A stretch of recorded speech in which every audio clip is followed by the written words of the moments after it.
will share my screen. I've got a presentation. I'd like you all to get your phones ready on your camera too. So we're going to do a bit of a row hand here as well.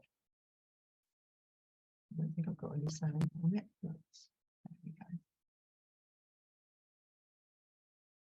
Okay, I'm introducing today priority mind management, and we help companies to support their employees' mental and emotional health. I'm Jane Sanford, and I'm a priority mind management certified master coach, and I use clinical hypnotherapy, NLP, emotional freedom technique, EFT tapping, and silver ultramind method in my coaching. So here's a little about me. I am married to Graham. I have two wonderful children there, one of whom is making me a grandmother next month. And then we've got the Minimals, we've got Vega, Minnie, the office clown Haiku, and of course, the cat is the boss. That's Rosie. So how and why did I get into coaching? So here's a wonderful picture of me, age 32. I'd just come out of my second abusive marriage. I'd had counselling, I'd had therapy, neither of which worked. And as you can see, we've got dead eyes there, nothing behind the mask there. And then I saw a film, and it was called What the Bleep Do We Know? I don't know if anybody's seen it. I highly recommend it. It's a docudrama, and I had such aha moments. I realized that my thoughts were my choice. I could choose to be happy. And that was the catalyst for me building myself back up, repainting myself from that blank canvas that I was at 32.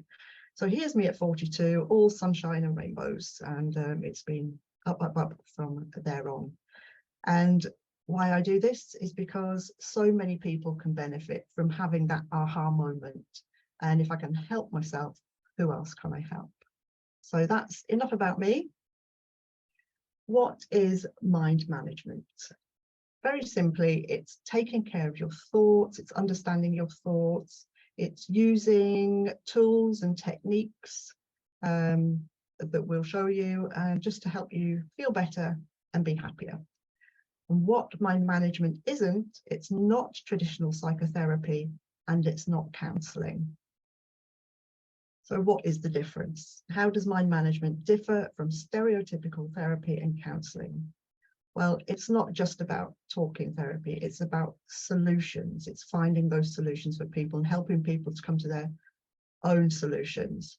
It's about developing skills for acknowledging and managing your triggers and identifying them. And it can be a complementary alternative to therapy and counselling.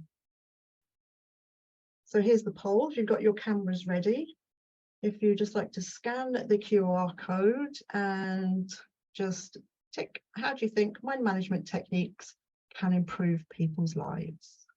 I'll just give you a minute or so, 30 seconds.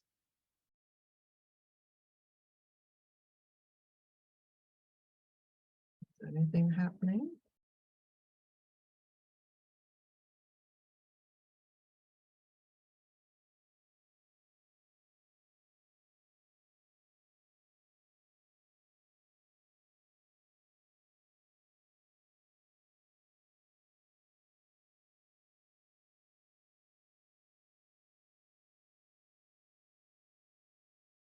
Okay. Oh, still going. Pop your last one in. I don't know how many you can do actually, whether you can do one or more. Jane, this is like wizardry. Rowan did one as well, didn't he? Yeah.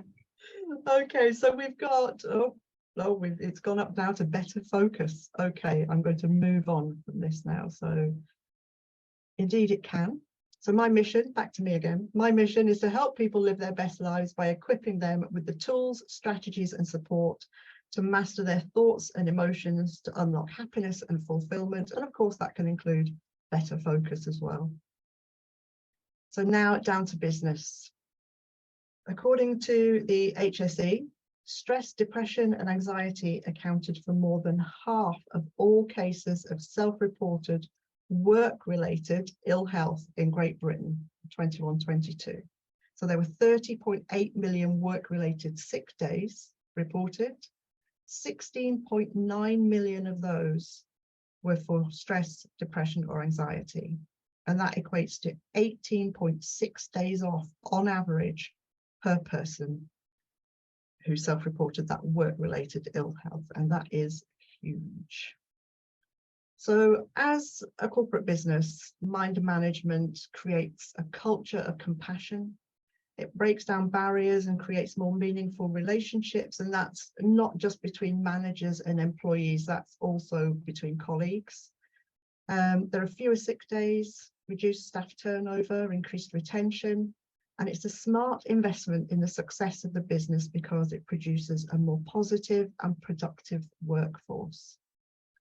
And for the individuals within those organizations, they get to discover what fires them up. They can overcome their block monsters, and the block monsters are the little voice in your head that's just saying, you can't do that. It helps you to switch your thinking, which I'm going to do a little exercise very shortly. Helps people to feel more aligned with their purpose. They can live and lead with their strengths. They can design their own futures, and they can think big and play to win. So here is a little exercise we can do with you.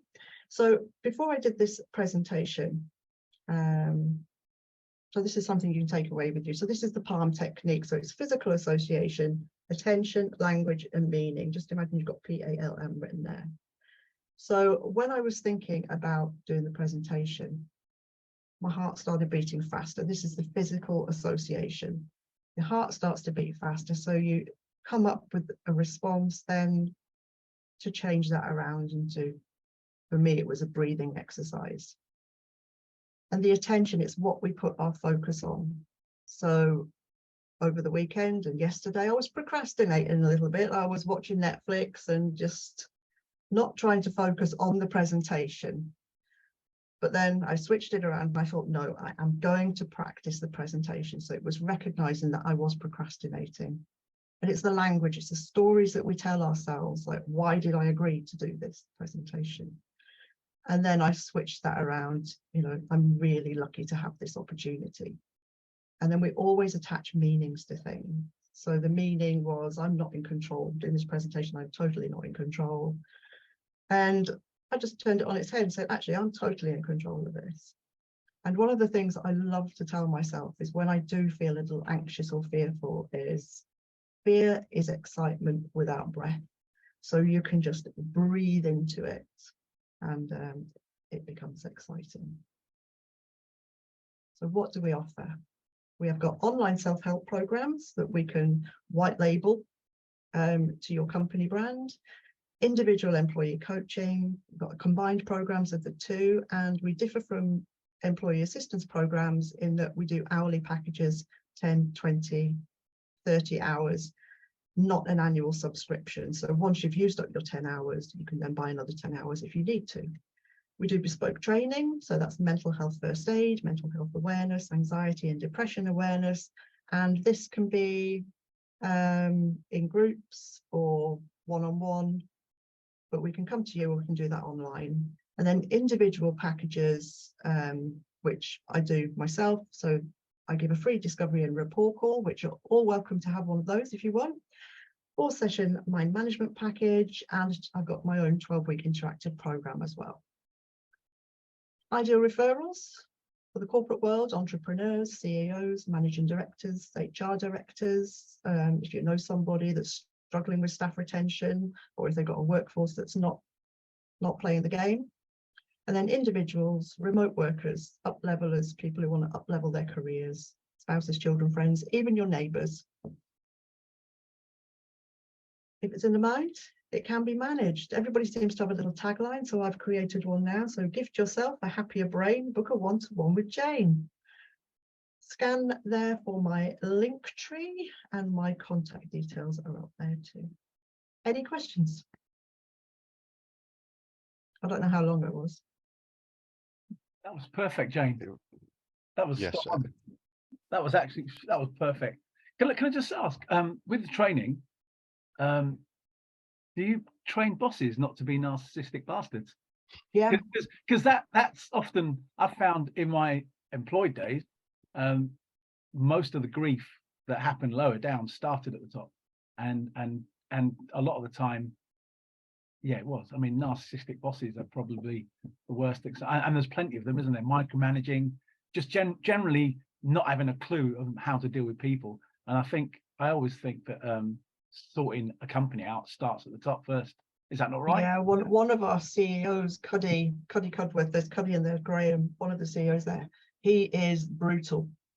He deals with all the CEOs. He is really, really brutal. We do have 17 coaches that we've all got our own franchises. So there are 17 of us that all deal with different bits and pieces. Yes, we can teach people or train people, coach people not to be narcissistic bastards. Yes. Do you think the anxiety does start there then, mainly? I mean, I've seen it in pretty much every job I've been in, but I don't know if that's always the case. It's just maybe I've just been unlucky and been in 3 jobs where that's been the case. Is that generally the case? Does it stem from the top down, or the stress? I couldn't generalize. I don't think you can generalize. Sometimes you've got good bosses, sometimes you haven't, but they've all got their pressures, haven't they? There's more pressure at the top, definitely. You ought to have a word with Dominic Raab. Sort him out. Have a word with all of them. Yeah. So just a question or your opinion, I guess. You touched on sort of getting people and all the sick days that employees are having in the workplace.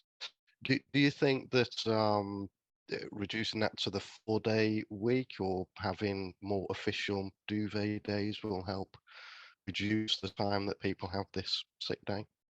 Oh, personally, yes, I would say that 4-day week is definitely the way to go, and duvet days, more duvet days, definitely. I've never heard that before. A duvet day. A duvet day? Well, that's where you just not getting out of bed. We used to have them in the ad agencies, duvet days, and they got abused. A duvet day was basically I've been out and drinking all day and I can't be bothered to get out of bed. that's how they got used.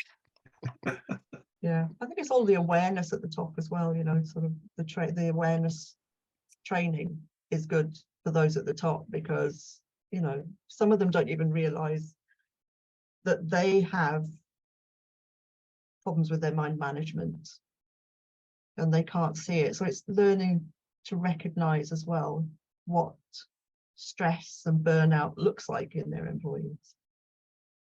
You know, if somebody is taking 18.9 days off, or whatever that figure was, 18.9 days off a year, why are they doing that? You know, what is the underlying problem? Do you know, going back to saying that I remember when I worked for Vodafone years ago, I said our direct bosses were shocking. We used to get, there were lots of people taking sick days off, but the chap that I forget his name now, got to out of my head. Anyway, the MD, whatever his name was, he came from rank Xerox initially, and he was a really good MD, to be honest, because when he came in, there were quite a few people lower down, especially at our grade, we were national account managers, that were taking lots of days off because we were managed quite badly, to be fair. And he came in, and the first thing he did, he hauled up all the senior managers and directors, all the heads of departments, sales directors, finance directors, hauled all them in and basically picked them up on what they were doing to cause all the absences and sicknesses. He recognized it was their fault. Yeah, I forget the guy's name. He was a real breath of fresh air when he came in, though, because we saw a few senior managers disappear. One of the guys got sent to Hong Kong, which is really bizarre. I thought they were going to fire him, but he restructured a lot of the stuff because of the grief lower down. He recognized that it wasn't the staff. He started at the top and worked his way down and got to find out what the problem was. But yeah, I think a lot of companies should do that, shouldn't they? They should. I don't think they recognize that the failure is in the senior management.